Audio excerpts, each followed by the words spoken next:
Hello. അപ്പോൾ 9ാം ക്ലാസ്സിൻ്റെ annual എക്സാമിന് ചോദിക്കാൻ ചാൻസ് ഉള്ള ഒരു ക്വസ്റ്റ്യനാണിത്. അപ്രിസിയേഷൻ. നമ്മൾ വാക്കലോണിൻ്റെ അപ്രിസിയേഷനാണ് ഇവിടെ നോക്കുന്നത്. അപ്പോൾ ആദ്യം തന്നെ നമ്മളതിൻ്റെ പോയറ്റിനെ കുറിച്ചിട്ട് എഴുതണം അല്ലേ. പിന്നീട് നമ്മൾ ആ കവിത എന്താണ് അതിൻ്റെ തീം എന്നുള്ളതിനെ കുറിച്ചിട്ട് എഴുതണം. ആ കവിതയുടെ തീം എന്താണെന്നുള്ളത് എഴുതുക, ഷോർട്ടാക്കിയിട്ട് എഴുതാം കേട്ടോ. പിന്നീട് അതിൽ വല്ല അലിട്രേഷനോ അല്ലെങ്കിൽ മെറ്റഫർ അങ്ങനത്തെ കാര്യങ്ങൾ ഒക്കെ ഉപയോഗിച്ചിട്ടുണ്ടെങ്കിൽ അതിനെക്കുറിച്ചിട്ടും നമ്മൾ എഴുതണം അല്ലേ. എന്നിട്ട് അവസാനത്തെ ഭാഗത്ത് നമ്മളത് കൺക്ലൂഡ് ചെയ്യണം. എന്നിട്ട് കൺക്ലൂഡ് ചെയ്തിട്ട് നിർത്തുക. അത്രയേ ഉള്ളൂ. 3 ഭാഗമാക്കിയിട്ട് നമുക്ക് അപ്രിസിയേഷൻ എഴുതാൻ പറ്റും. ഓക്കെ. അപ്പോൾ നമുക്ക് ഈ വാക്കലോണിൻ്റെ അപ്രിസിയേഷൻ ഒന്ന് നോക്കാം. Walk alone is a beautiful poem by Rabindranath Tagore. പിന്നെ ഒരു ക്വസ്റ്റ്യനും കൂടി ഇവിടുന്ന് നമുക്ക് പ്രതീക്ഷിക്കാം. രവീന്ദ്രനാഥ് ടാഗോറിൻ്റെ ഒരു പ്രൊഫൈല് നിങ്ങളോട് ചിലപ്പോൾ ചോദിക്കാൻ ചാൻസ് ഉണ്ട്.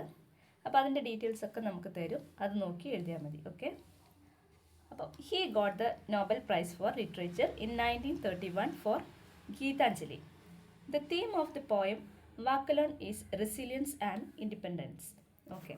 ഇനി അടുത്ത പാരഗ്രാഫ് നോക്കാം. The poem has 3 stanzas. In the first part, the poet says, if no one listens to your call, then you must walk alone, move alone. If no one speaks to you, if everyone turns the other way, if everyone is afraid, then open your heart and speak out your mind alone. Coming to the second part, it is the advice of the poet. If everyone turns away, if as you walk alone on a dark road, no one joins you on your journey, then you must crush the thorns on your path with your bleeding feet and walk ahead alone.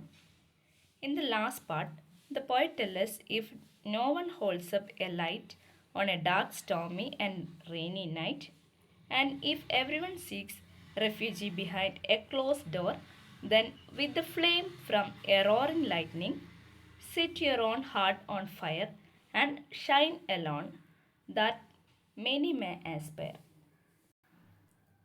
In this poem, the poet used metaphor, alliteration, anaphora, symbolism, and repetition.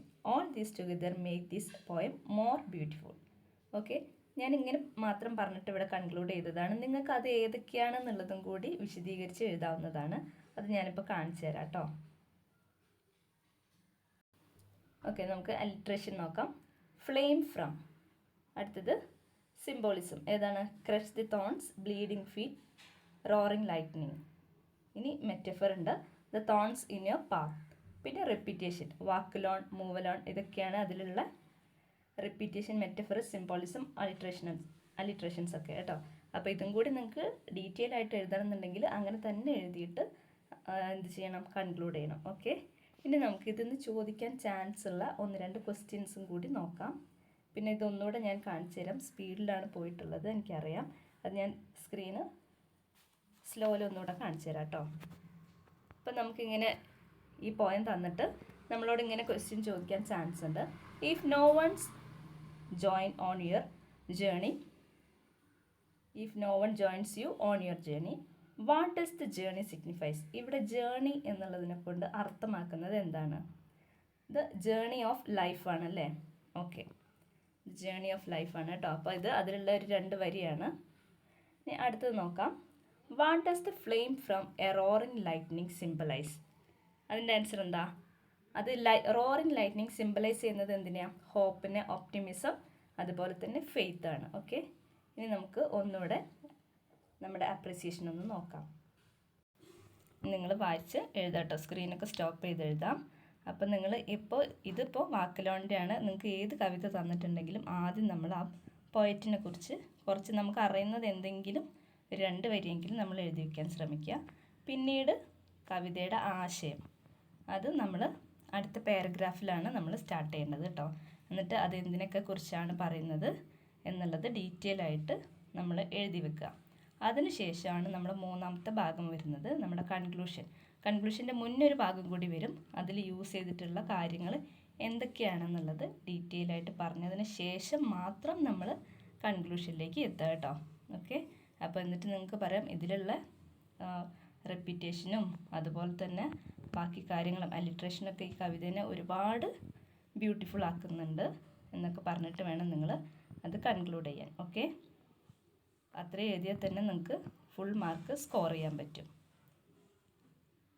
വാക്കലോണിന് എന്തായാലും questions ഉണ്ടാവും, നിങ്ങൾക്ക് പ്രതീക്ഷിക്കാം.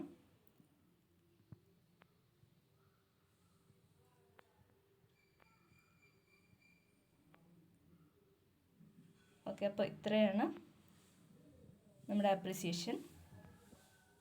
അപ്പോൾ എല്ലാവരും നന്നായിട്ട് പഠിക്കുക. All the very best. ഇനി നമുക്ക് വേറെ ക്വസ്റ്റ്യൻസ് ചെയ്യാം. അത് അടുത്ത വീഡിയോയിൽ ചെയ്ത് കാണിക്കാം. ഓക്കെ,